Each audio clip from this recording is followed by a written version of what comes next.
Hello and welcome, my name is Haas, and this is a look at Pillars of Eternity, the newest cRPG by Obsidian. In case you're still not sure whether you'd like this game or not, I'd highly recommend you check out the review I did when the game came out.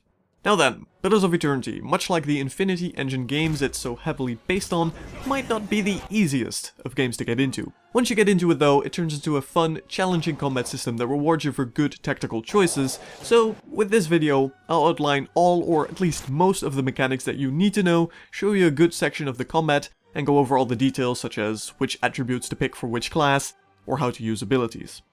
First of all, in Pillars of Eternity you will of course control a party. This party can have up to 6 people in it. That's your main character, which you create at the beginning of your game, and up to 5 other companions. These companions can be found in-game as written companions, of which there are 8, or you can create them yourself by hiring mercenaries. Each of these will have their own class. In Pillars of Eternity there are 11 different classes, which all have their own set of abilities and roles. Damage dealers can come in the form of melee damage dealers, such as, say, the Barbarian, range damage dealers, such as a Ranger, or casters, such as a Wizard. A Ranger, Rogue, or Cypher would be best at dealing with single targets, whereas a Wizard, Druid, or Barbarian would be better at dealing with groups. You then have your tanks, such as Fighters and Paladins, and your support classes, such as the Priest or Chanter. In general, I would highly recommend you take at least a Priest with you in your party, as their in-combat healing is simply invaluable. Furthermore, if you're playing a damage dealer that isn't very sturdy, I would always recommend that you make them ranged instead of melee. A ranged Cypher or a ranged Rogue is a much safer bet than a melee Cypher or melee Rogue, though of course, those can work just fine. Either way, you then have to select your attributes, and unlike many other RPGs, you won't gain attributes every level. The attribute build you pick here is incredibly important, as the only way you can increase them later on is through armor or consumable items with temporary effects. So let's go over the attributes. First of all, there's Might. Might directly increases all your sources of damage and healing, incredibly important if you are playing as a damage dealer. The healing it increases is only for outgoing healing and not incoming healing, so for a tank, this is not a good attribute, whereas for a priest, this is going to increase your healing output by a lot. It also increases your fortitude defense, which is one of the multiple defensive statistics in the game, but if you are playing a tank, then this is simply not a good attribute to get. Constitution. Constitution directly increases the amount of health and endurance that your character will have. Endurance is the short-term survivability of a character, and health is the long-term survivability of a character. Every time damage is done to your character, it is first reduced by your damage reduction, and then it is dealt to both your endurance and your health at the same time. When your endurance runs out during a fight, your character is knocked down and will get back up and regenerate all of his lost endurance, providing you've actually won the fight. When your health runs out, your character is initially maimed, and if he takes any damage while maimed, he will permanently die. Depending on your settings, you can also turn off the maimed part, meaning he'll immediately die if you are so inclined. Furthermore, you can't regenerate more endurance than your total health, so if your health is very low, your endurance won't completely regenerate either. Now with that being said, Constitution is only really an important statistic if you are playing a class with a higher health base and gain per level. Because it is percentage based, you can easily lower this as much as you can if you are playing a low health character such as a Wizard or a Cypher. Wizards only start with 30 endurance and gain 10 every level. Removing 21% off of this isn't going to matter all that much, as you will rely on your other defenses much more than your actual endurance. So for low health characters, I would recommend lowering Constitution and using those points elsewhere. You will, later on, also have consumable items that will help your low health characters a lot more than any points in Constitution will.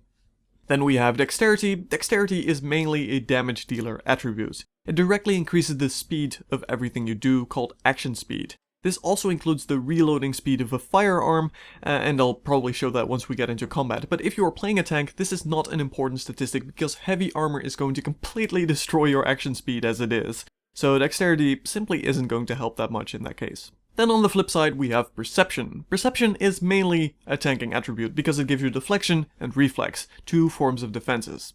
It also increases the chance that you might interrupt an enemy caster when you hit them, which could be a valid reason to increase this. Say if you have a ranged character with high dex and therefore a very fast attacking character, and then you might want to interrupt enemies a lot and you might want to invest into this, but in general, if you aren't playing a tank, then you don't need Perception.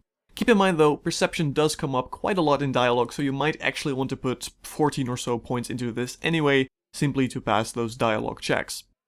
Intelligence is incredibly important for casters and quite important for barbarians due to the area of effect range increase, which results in more damage done to groups.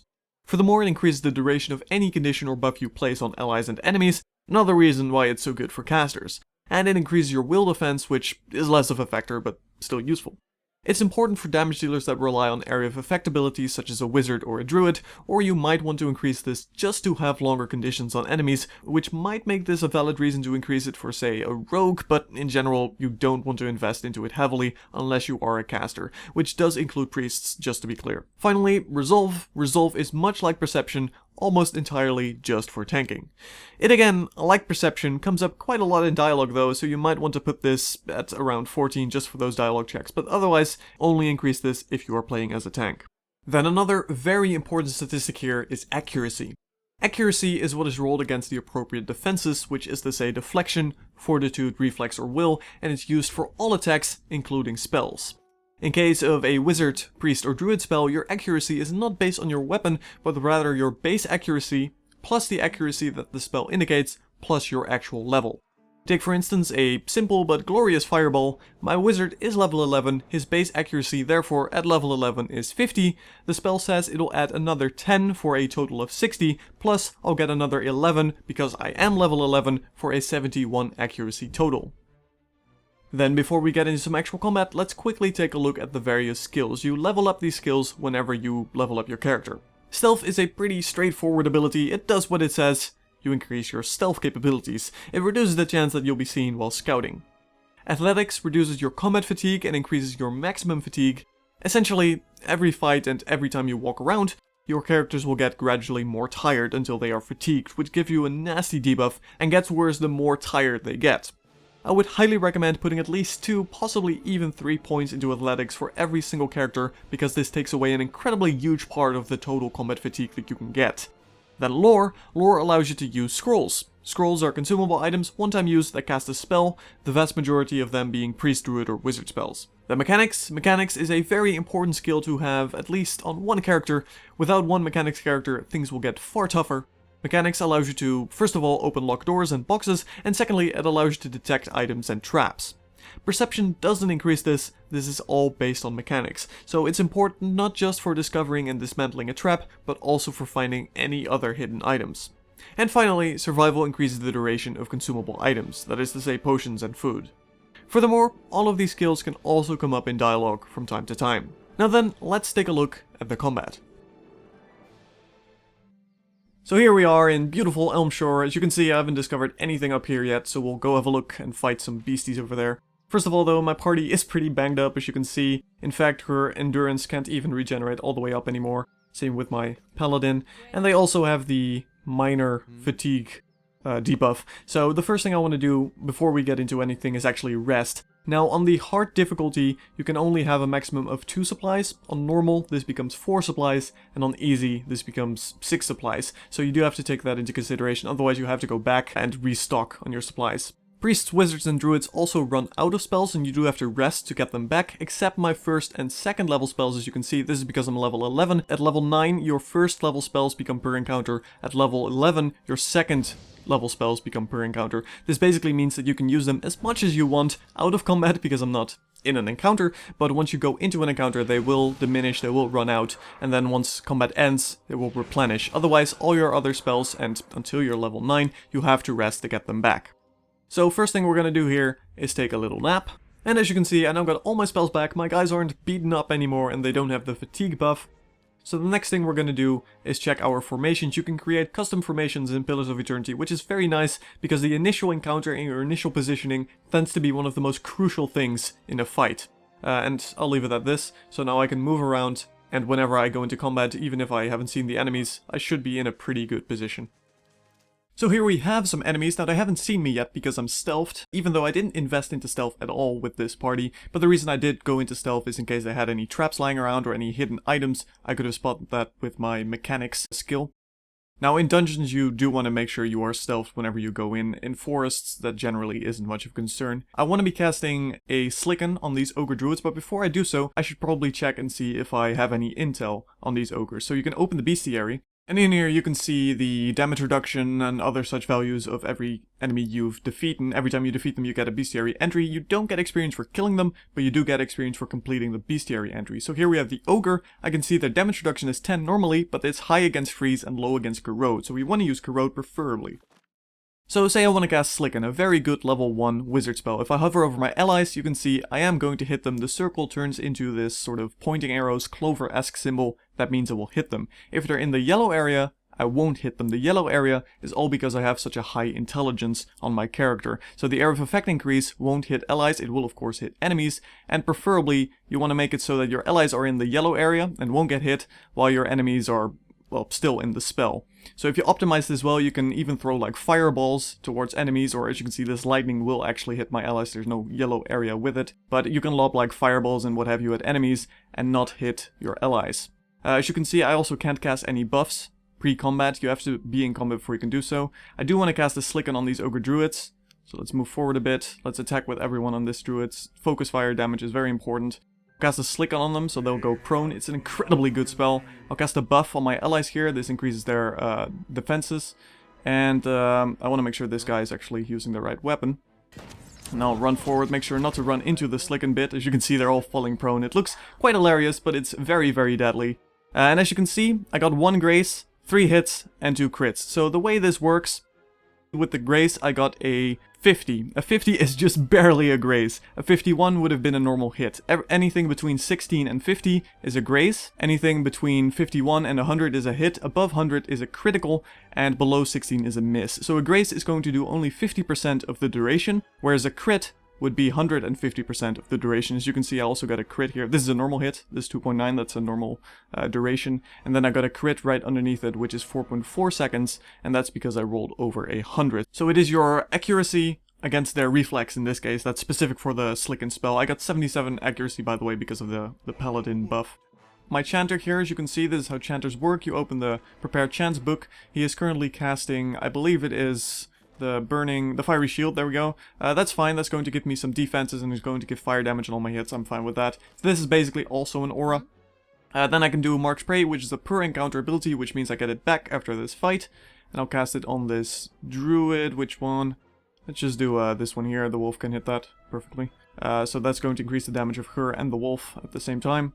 So I want to move my fighter forward, and my paladin as well. The way the aggro system works is very simple. They basically, most of the time, attack whichever is closest.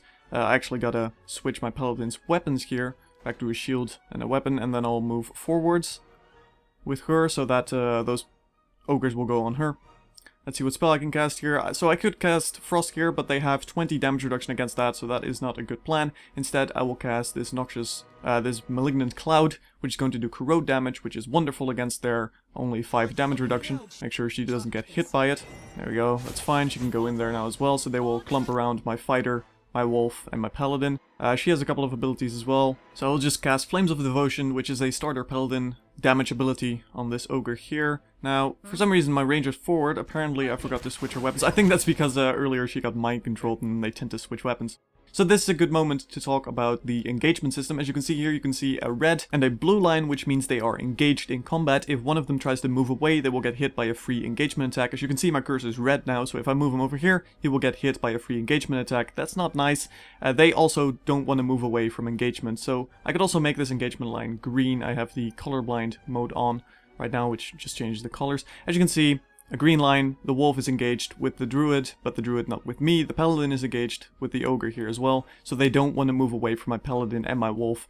The AI will try and avoid that because free damage is not something they want to have happen. So you want your fighter to have more engagement abilities. There's a talent that increases your engagement as well.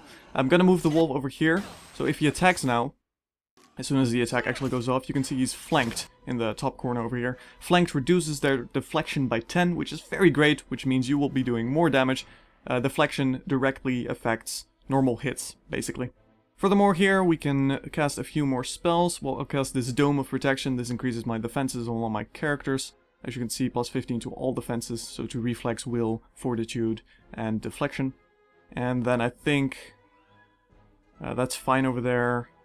I could cast a Confusion on that group, actually. Confusion is a very nice condition that basically turns them into my team for a few seconds. It's sort of like a weak mind control. And they might start hitting each other. In that case, I want to nuke this guy down with my ranged characters. And actually my paladin could buff up.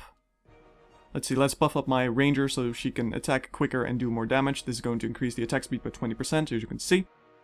And it is a per rest ability, so I actually have to rest before I can use it again. They are now confused, which means they won't be attacking me, and they might start attacking each other or get hit by each other, which is very nice. This doesn't last too long, so I have to make sure that this ogre won't start hitting my ranger and stuff. So I want to move my paladin to the bottom here and probably just attack this ogre. You can always attack anything you want, even if they're allied. So I'm gonna go and nuke down this druid before he gets unconfused, because I do want to make sure he is gone. They are the biggest threat. Might as well do a pillar of flame on him. And another thing you might notice under these endurance, these green endurance circles, you can see these, you can also see it on enemies, you can see these yellow bars. Those are the action speed that I was mentioning earlier with dexterity. Every time you hit with an attack or have cast a spell, there is a small cooldown period. Basically, that's the yellow bar ticking down. So before they can do another hit, that first ticks down. With increased dexterity, that bar doesn't take as long. And if you have a firearm, you have another period where they have to reload after that bar ticks down, which is basically a second bar. Now these two are quite clumped up, so I could do an Arcane Assault. Arcane Assault is very nice. It's your per encounter ability as a wizard. You get it at the beginning, and as you can see, it doesn't hit allies. So even if my fighter is right in the middle, or in this case the wolf, it is still not going to hit them. But I might as well just do a fireball at this point, I think, because I can hit all of them. Yep, there we go, because of the area of effect increase, I can hit all of them perfectly. That is absolutely amazing. These are still in combat over here, even though the ogre isn't fighting back. Then my chanter has built up 3 phrases. Every time they're done singing one of their little songs, they get a phrase, and you can use them to do invocations. In this case, I'm just going to cast this tier 1 invocation, because the other tiers are going to cost too many phrases, and the battle will be over before then, I fear. Plus, these skeletons can go and flank these ogres, which is always quite nice. And as you can see, they all blew up in a glorious fireball. The ogre finally decided to fight back, and they are pretty much going to get destroyed at this point. I am, of course, level 11, and level 11, well, it's 1 level away from the level cap, so it's not too surprising that I mop these up pretty easily. But there you go, that's a good look at combat. Thank you for watching. My name is Ben Haas. I am going to do the most fun part about RPGs and get my loot, and then discover what kind of weakling ogres will be in this cave. And I'll see you in the next video.